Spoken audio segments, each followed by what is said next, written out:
This case has been bugging me for years. It's one of the strangest cases that I've ever heard of. And the thing that has always stuck with me is the fact that we may never know what really happened to these two men. This is the story of two men who were found dead on top of a hill. On September 19, 1966, in the Brazilian state of Paraíba, two men were found lying face up on top of a small hill near a rural village. The bizarre circumstances surrounding their deaths immediately drew the attention of locals and authorities alike. Both men were completely naked except for the items that they had on their heads. They both had lead masks covering their entire faces, leaving only small slits for their eyes and mouths. These masks were not the kind that you could buy at a Halloween store. They were solid lead, like the kind used for radiation protection, and were custom made to fit each man's face. How they managed to do this would be something that investigators would be unable to figure out. But this was only the beginning of the mystery. The men's hands were neatly placed on top of their stomachs, and between them was a wooden box.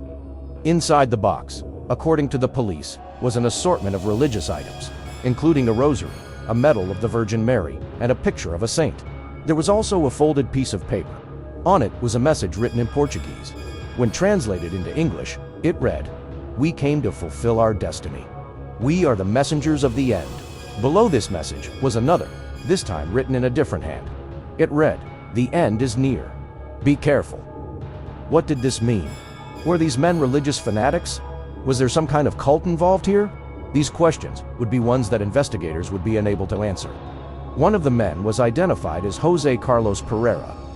The other man was identified as 41-year-old João Baptista, who had been blind since birth. He lived in a home for the blind about 10 miles away from where the bodies were found. But what these two men were doing wandering around naked in the middle of nowhere would be something that baffled investigators. Autopsy reports revealed that neither man had any injuries, and there was no indication as to how they died. Their clothes were found abandoned nearby, but there was no sign of a struggle. How had these men died? Had they taken their own lives? But why? If they had planned to take their own lives, why leave their families and loved ones behind? Did they know each other? Did they come across each other by chance? What was the meaning behind the strange messages? As the investigation continued, rumors began to spread throughout the small town. Some believed that the men had been the victims of a ritualistic murder performed by a secret society. Others believed that they had encountered a UFO and been killed by extraterrestrials who had taken their bodies for examination.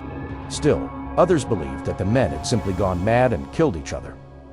Before taking their own lives, investigators, however, were unable to find any evidence to support any of these theories, and the case would eventually be closed with no answers. To this day, the deaths of these two men remain a mystery. Was this a case of murder, suicide, death by misadventure, or something else entirely? Perhaps we will never know. But one thing is certain, the strange case of the lead masked men will continue to baffle and disturb those who hear their story.